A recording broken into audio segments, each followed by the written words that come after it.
Olá, amigos, professores e orientadores que acompanham a TV Comunitária de Brasília. Eu sou Paula Nogueira e este é o TV Simplo. No programa de hoje nós vamos falar sobre a Lei da Mordaça, chamado também como Escola Sem Partido. Conosco aqui nessa tarde, nós estamos recebendo a Fátima Silva, que é pedagoga, professora da rede pública há mais de 32 anos, lá no Mato Grosso do Sul, e está atuando atualmente como diretora nacional da CNTE. Tudo bem, Fátima? Tudo bem, é um prazer poder estar na TV Comunitária do Simpro e também falando com os professores, com os educadores do Distrito Federal, mas principalmente com toda a comunidade escolar e com as pessoas que estão nos acompanhando através das mídias sociais. Perfeito. Quem estiver acompanhando o TV Simpro através das nossas fanpages do Simpro, Simpro TF, ou também da TV Comunitária de Brasília, vocês podem enviar perguntas e a Fátima vai tentar responder aqui ao vivo para tirar todas as dúvidas, não é isso, Fátima?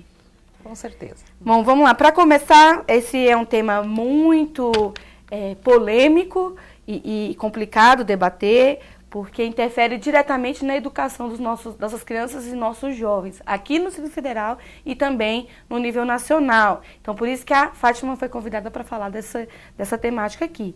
Primeiro, eu gostaria de verificar com você por que esse movimento da Escola Sem Partido está surgindo nesse momento com tanta força, Fátima.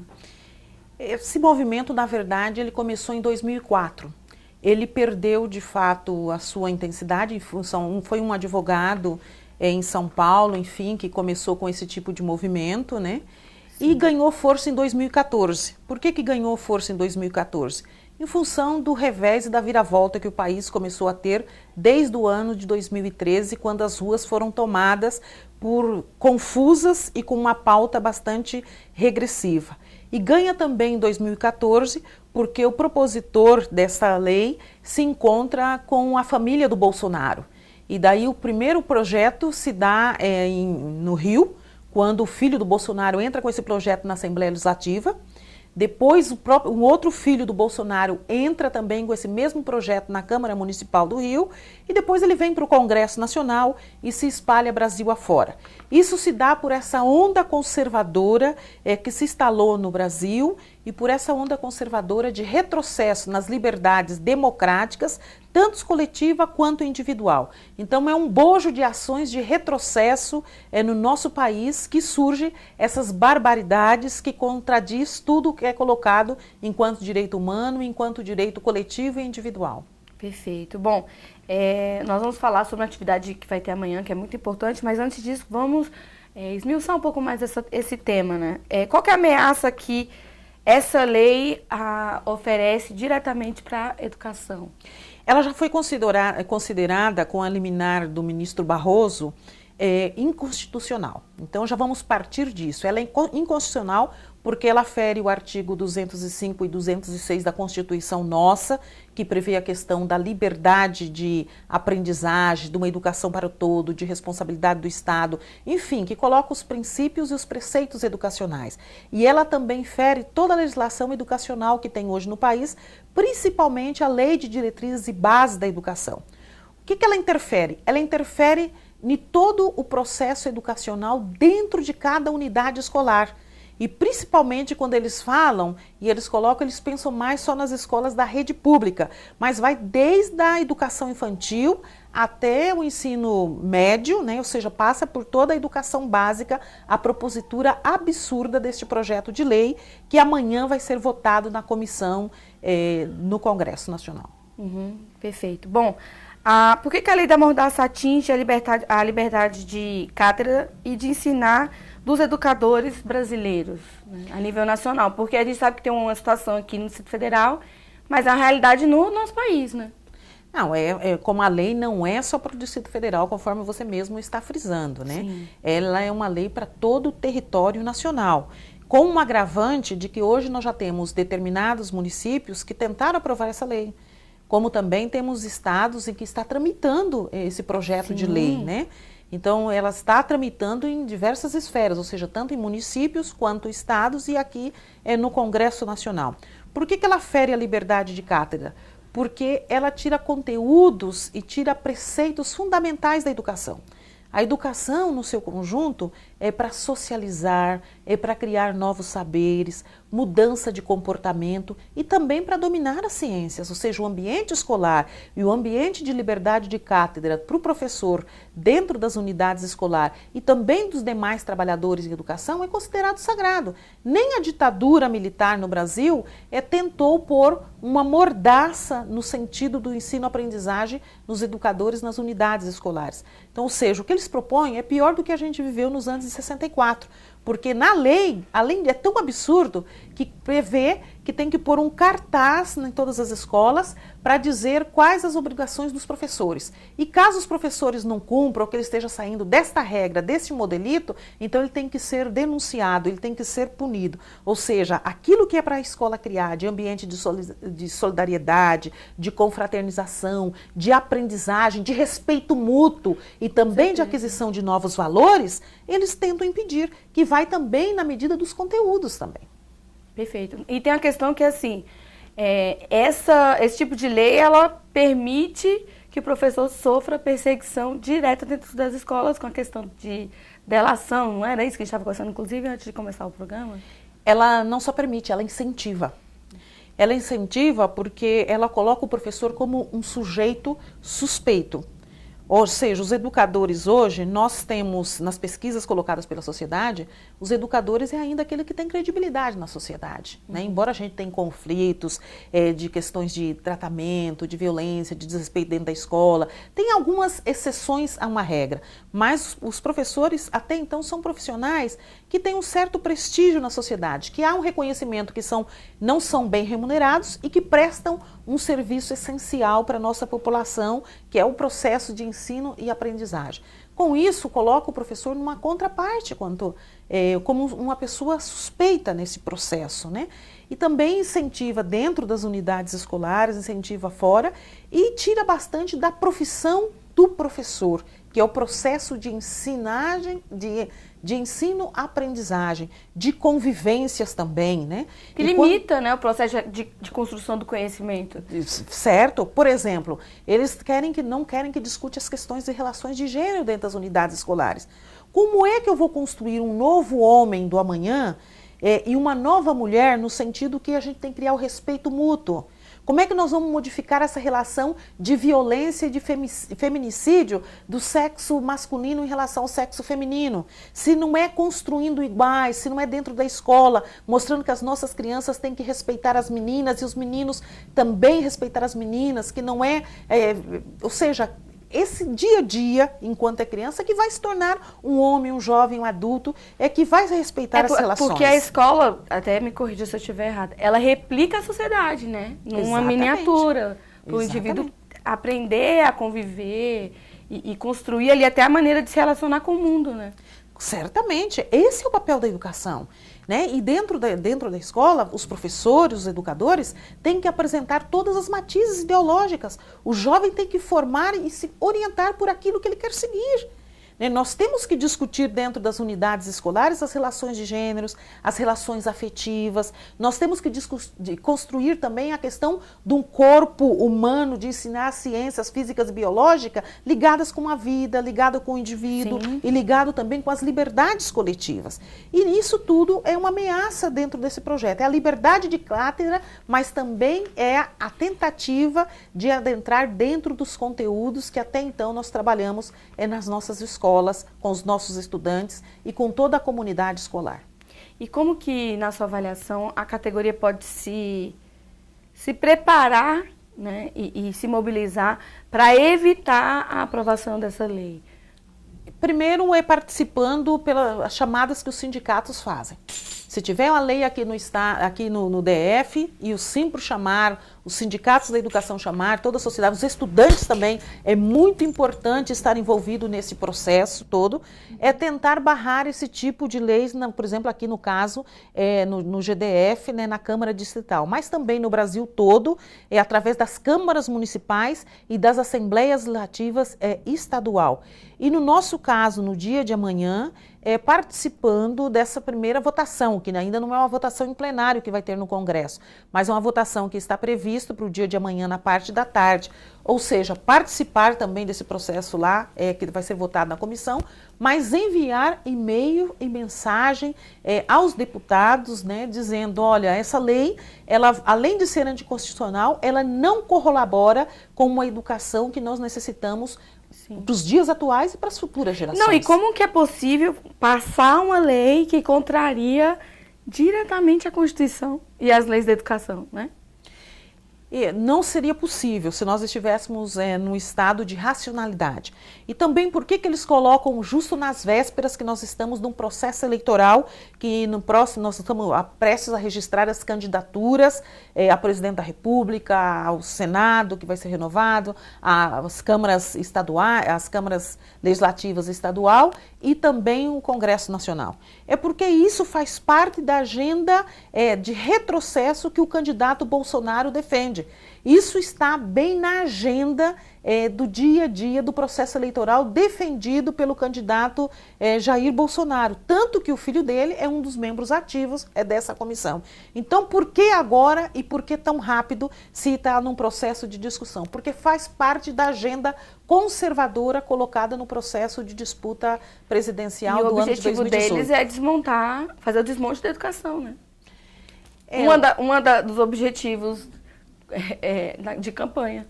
Olha, se nós vamos ver esse desmonte da educação, nós podemos analisar que ele vem pelos aspectos financeiro, né, econômico, que é o caso da aprovação da Emenda Constitucional 95, que congelou o investimento de recursos públicos por 20 anos nesse país. Então, quais são os setores mais afetados? Os setores das políticas públicas, que é o caso da educação. A gente está vendo a crise que está nas universidades de se manter, a caso da UNB próprio aqui. O setor da educação, tanto, né, daí a todos os níveis, desde a educação básica, a superior, como a saúde. Então, você também gesta na questão do investimento, na questão do recurso. E o outro também é na questão dos conteúdos, quando você tem a reformulação do ensino médio colocado em prática, quando termina com disciplinas que fazem pensar, enfim, ou seja, é todo um conjunto que vai desde o aspecto econômico, mas também vai do aspecto curricular e do aspecto ideológico e também de matriz curricular para o país. Sim, sim. Bom, essa votação que vai ocorrer amanhã, a pergunta que eu faço é a seguinte: não apenas a categoria pode se mobilizar, claro, para apoiar a mobilização contra a aprovação da lei, né? Uhum. Como também é possível, por exemplo, no Distrito Federal nós temos 700 escolas. Se cada escola enviar um professor, mesmo que não seja um dos professores que esteja em sala de aula, que seja um professor que está atuando como na direção da escola, cada escola mandar já são 700 pessoas presentes, professores presentes, para ajudar na mobilização, né?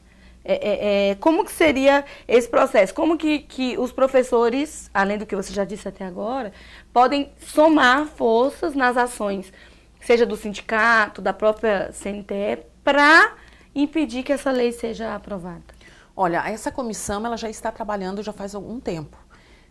Essa comissão também, por outros momentos, convidou representantes, no caso de professores, dos sindicatos, a CNTE participou, como também os estudantes participou em determinado momento nessas audiências, quando estava a discussão do projeto. E foi uma discussão dentro da comissão totalmente desrespeitosa. Quando nós, enquanto CNTE, estivemos lá, para garantir o direito da palavra, foi muito difícil pela coordenação da mesa, porque criou uma comissão de fanatismo religioso. E daí a gente tem que entender que não podemos trabalhar a fé das pessoas, que é individual, quando você coloca a questão religiosa como o papel do Estado fazer para pregar determinados dogmas que representam uma determinada corrente religiosa.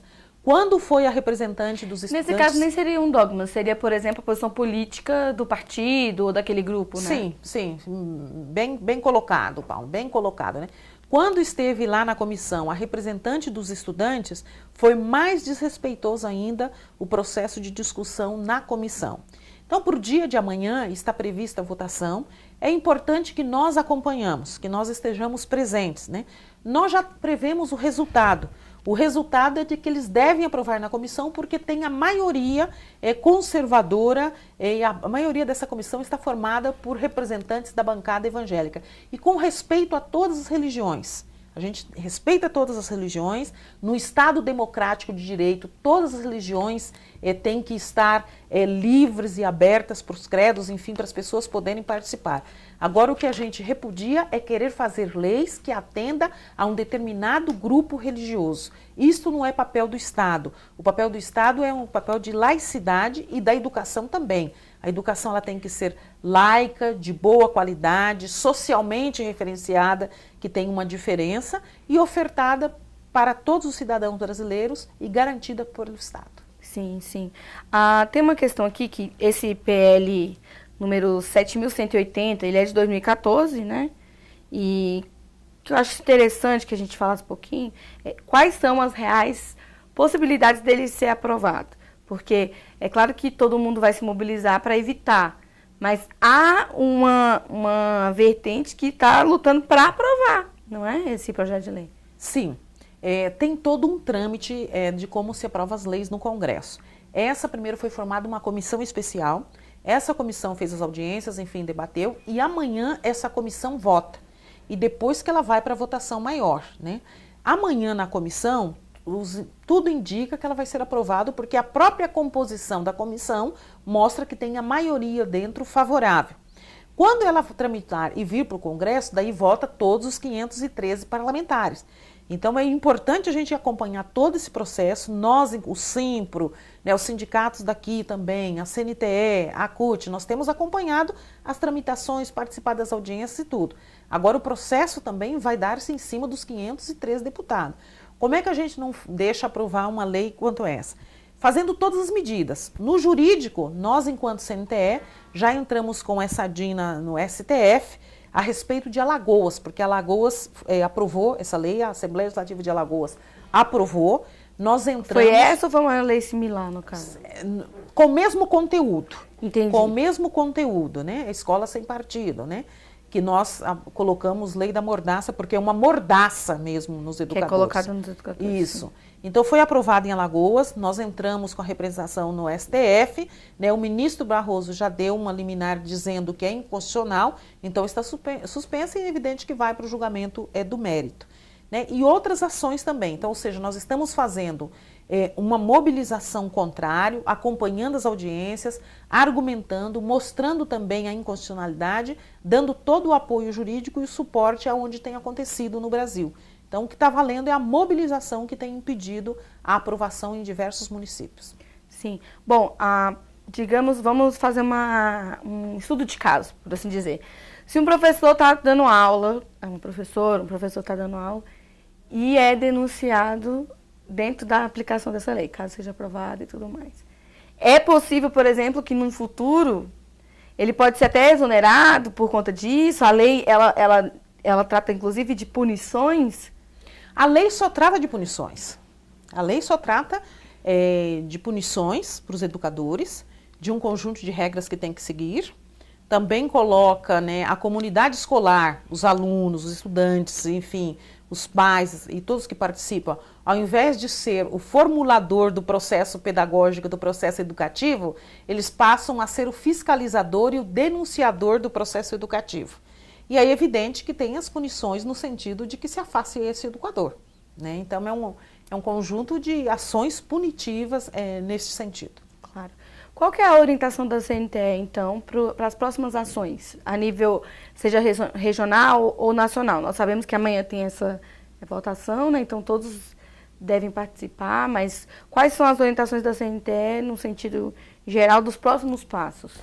Os nossos próximos passos amanhã acompanhar essa votação que vai acontecer na comissão, pedimos para que todos os educadores e todos os sindicatos do Brasil, né, quando a gente diz educadores, não somente professores, mas funcionários de escola e também os estudantes, a comunidade estudantil é muito importante, envie e-mails todos para a comissão dessa comissão, dizendo da não aceitação da aprovação desse projeto, ou seja, é uma combinação do presencial no dia de amanhã, mas também da pressão virtual, porque hoje, através das páginas, enfim, você faz toda a pressão, que a gente utilize bastante das mídias comunitárias, das mídias sociais, para denunciar esse projeto que está.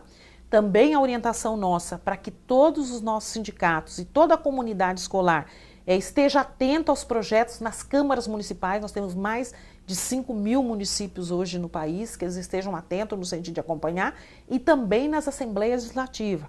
Né? Nós não podemos permitir nenhum retrocesso ao direito educacional ofertado pelo Estado, mas tampouco da liberdade de conteúdo e a liberdade de cátedra, que é um direito dos jovens e dos estudantes também. Né? A escola tem que ser espaços de elaboração de saber, de socialização e também de orientação para que o indivíduo, como diz Paulo Freire, né? Para que o indivíduo tome sua posição. Tome sua posição. Quem vê os debatedores da Escola Sem Partido dá a impressão de que no Brasil, nas escolas da rede pública, tanto nas universidades, como desde da creche, da pré-escola até a educação básica, que nós criamos aqui e doutrinamos marxistamente toda a população de quantos milhões de estudantes que nós temos no país. Né?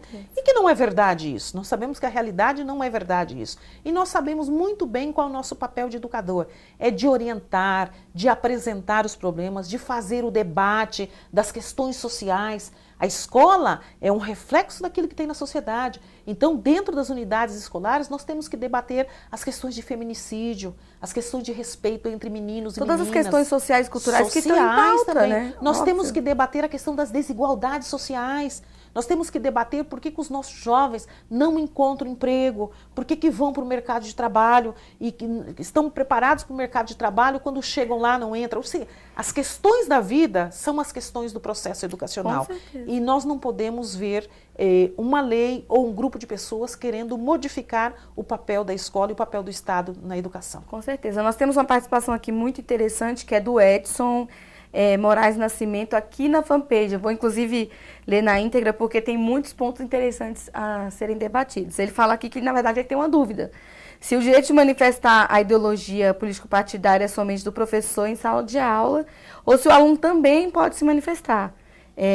Como que é possível tratar o tema dentro da sala de aula, quando a maioria dos alunos tem tendências ideológicas contrárias à do professor? E isso é resultado da mídia, da grande mídia, porque a mídia alternativa debate, né? Faço uma pergunta porque recentemente um vídeo transitou pelo Facebook, onde um professor perdeu totalmente o equilíbrio emocional, entre outros atos, quando o aluno manifestou sua tendência política e muitos colegas disseram que ele estava correto. Fiz minhas considerações e gostaria de saber a sua respeito. Bem interessante a questão aqui do Edson. Muito bem, Edson. Edson, pela lei, por exemplo, eu tenho lá um parágrafo bem explícito, um artigo bem explícito, dizendo assim, que os professores não podem convidar, não podem incentivar os alunos a participar de nenhum tipo de manifestações públicas. Por exemplo, nós entendemos, se um aluno mora num bairro, numa cidade satélite, olha, está faltando luz, está faltando energia na rua e tal, enfim, a comunidade faz uma mobilização para exigir que aquela rua tenha iluminação pública. Nós entendemos, enquanto educadores, que os alunos fazem parte daquele problema, que os alunos também têm que buscar a solução nos órgãos competentes, enfim, participar ativamente das questões da comunidade, né? Enfim, e no projeto de lei está dizendo que não se pode discutir coisas relativas à comunidade. Bom, se todos os nossos alunos pensassem iguais e agissem iguais, os professores seriam muito monótonos. Agora eu entendo que dentro das escolas a gente não passa a questão. Para isso tem os partidos políticos, para isso tem as associações, tem os sindicatos, enfim, tem os espaços democraticamente constituídos para discutir especificamente cada ideologia. O que nós colocamos é a nossa posição, nossa visão do mundo e nossa visão ideológica. Agora, os alunos, nós não incultamos, nós orientamos. Sim. E se nós podemos orientar, qual que é o nosso papel enquanto educador? Nós podemos dizer assim, olha, o que é ser de direita e o que é ser de esquerda? Quais os princípios que defende a esquerda, quais os princípios que defende a direita? Quais os partidos políticos que têm uma matriz de esquerda, que têm uma matriz de centro-esquerda, que têm uma matriz de direita? Eu apresento uma visão global. E os meus alunos vão definir ideologicamente com qual posição eles fecham. O que nós não podemos deixar é só os grandes meios de comunicação incultar algo, um pensamento como se fosse monolítico, como se fosse encaixado e que todos têm que seguir. Então, a educação também serve para ter determinados olhares. E vamos pôr um outro exemplo sobre a questão do meio ambiente. Né, nós dizemos que a água, vamos pôr aqui da água, porque teve um congresso, né, que, enfim, debateu muito a questão da água. E também aqui nós colocamos a água, os rios naturais, é um direito humano, é um direito que tem que ser, é um patrimônio que tem que ser do Estado e é um direito humano o acesso e tem que ser preservado. O que diz outros? Que é um direito o quê? Contestado, que pode ser privatizado, pode ser jogado ao mercado, enfim, para garantir. Então, nós temos que, por isso, fazer esse debate e mostrar para nossos alunos, né, qual que é a diferença de projeto, né, qual que é a diferença de administração, e nós temos que mostrar também por que preservar o meio ambiente. Outro debate importante que nós temos que fazer, por exemplo, a questão dos agrotóxicos. Né, a lei que foi aprovada a respeito dos orgânicos e tal. Os nossos estudantes têm que saber a diferenciação, têm que saber o que é atender à lei do mercado, o que é atender à vida e baseado, por exemplo, nas estatísticas de saúde e tudo. Se informar melhor. Por exemplo, a Dinamarca acabou de concluir 100%, de alcançar 100% dos seus produtos zero agrotóxico. Aí nós vamos lá e aprovamos uma lista, salvo engano, de 14 venenos que lá são proibidos. Então, você imagina, a gente está caminhando no sentido contrário.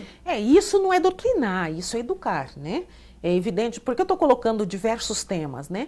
Para a gente entender que essa lei está nos proibindo isso, a nossa liberdade de cátedra. E está dizendo o quê? Que nós temos que ensinar ciências biológicas, ciências humanas, sem ensinar a totalidade do corpo humano. Sim. Né? Sem ensinar as relações desse corpo humano. Né? Então, tudo isso está colocado no sentido, como a gente está repetindo aqui, né? De tolir as liberdades. Mas por quê? Nós estamos vivendo uma época sem igual, uma época de retrocessos no Brasil. Né? E esses retrocessos a gente pensa que é só no macro, mas no micro também, é dentro das escolas, é dentro das famílias, também nas orientações das pessoas e tudo. Né? Bom, o nosso programa está chegando ao fim, apesar de ser um tema super interessante, o tempo corre assim, né? Sim. Então, vamos finalizar. Você tem mais alguma consideração dentro dessa temática? Ou a gente pode apenas frisar e convidar, né, todo mundo para participar? Não só a comunidade escolar, como, né, professores e educadores, a participarem dessa atividade de amanhã no Congresso.